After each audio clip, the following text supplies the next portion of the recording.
সকাল থেকে ব্লগটা শুরু করলাম। তো আজকে অনেক দেরি হয়ে গেছে, আজকে সবার উঠতে অনেক দেরি হয়ে গেছে। এখন 11টা বাজে, আমি রান্নাঘরে চলে যাব।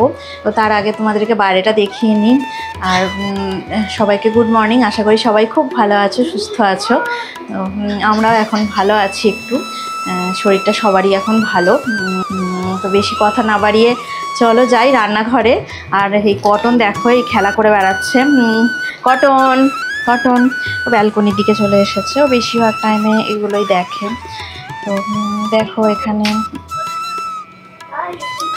এই যে আমাদের পাশে এখানে একটা বাড়ি হচ্ছে, মনে হয় বাড়ি না, মনে হয় এটা গোডাউন হচ্ছে। তো পার্কটা দেখো একদম ফাঁকা, এখন তো সকাল, তাই পার্কটা বেশ ফাঁকা। আর এখানটায় লোকজন এখানে কাজ করছে। তো চলো আমরা এখন রান্নাঘরে চলে যাই। আমি আজকে কি রান্না করব সেটা তোমাদের সাথে শেয়ার করব। তো আজকে একটা অন্যরকম একটা প্রিপারেশান করব। আজকে এখন যে আমি কড়া বসিয়ে দিয়েছি, তো আমি কড়াতে তেল দিয়ে দিলাম। আজকে দেখো আমি এই যে একটু কুচি কেটে নিয়েছিলাম লম্বা লম্বা করে। তো কুচি দিয়েই আজকে একটু পোস্ত করব, ভাবলাম তোমাদের সাথে শেয়ার করি। কুচিগুলো দিয়ে দিলাম, এতে কোনো আলু আমি দেবো না, শুধু কুচি দিয়েই করব। কাঁচা লঙ্কা দিয়ে দিলাম, চেরা কাঁচা লঙ্কা।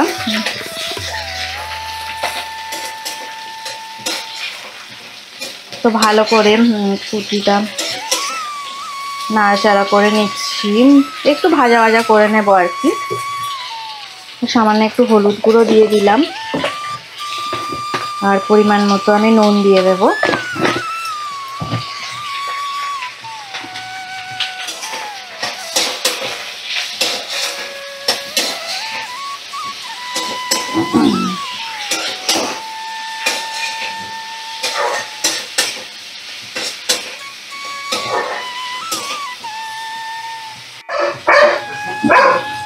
দেখো ভাজা হয়ে গেছে,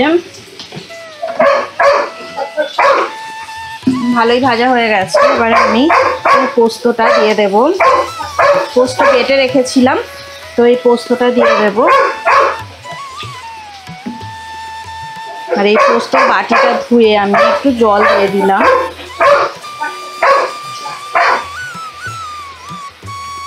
মানে কুদরিটা সিদ্ধ হওয়ার মতো পরিমাণ মতো জল দিয়ে দিলাম।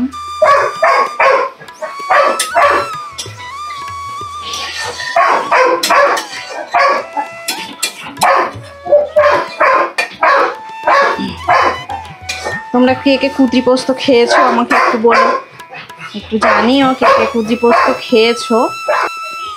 রান্নাটা দেখো, এই পোস্ত রান্নাটা হয়ে গেছে, দেখো জলটাও শুকিয়ে গেছে, আর কুদরিগুলো সেদ্ধ হয়ে গেছে।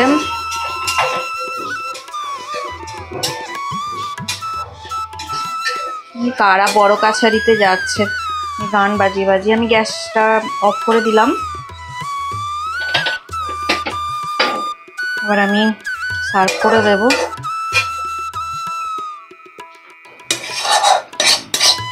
কুদি পোস্তটা আমি কড়া থেকে নামিয়ে নিচ্ছি।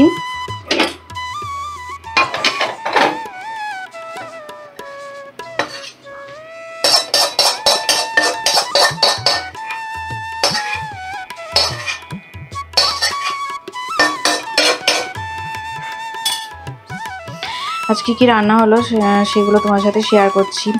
রান্না তো হয়ে গেছে, দেখো কুদি পোস্ত তো তোমরা দেখেছো, এটা তো একদম সুন্দর লাগছে দেখতে, দেখো কুদি পোস্তটা। আর দেখো ভাত হয়ে গেছে, এই যে গরম গরম ভাত। আর এখানে পুঁই শাকটা আগের দিন ছিল, দেখো এটা গরম করেছি, এটা কেউ খায়নি আগের দিন, অনেক ভালো হয়েছিল। আর দেখো এই গুজালি মাছ দিয়ে বেগুন আমি ঝোল করেছি, কতটা সুন্দর হয়েছে দেখতে।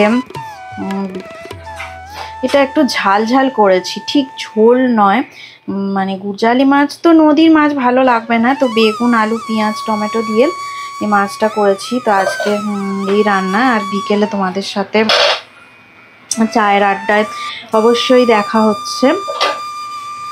আজকে ভিডিওটা এখানে, আজকে ব্লগটা এখানেই শেষ করলাম। সবাই ভালো থাকবে, সুস্থ থাকবে। আর আমাদের চ্যানেলে এতক্ষণ আমাদের ভিডিওটা দেখার জন্যে তোমাদেরকে অসংখ্য ধন্যবাদ।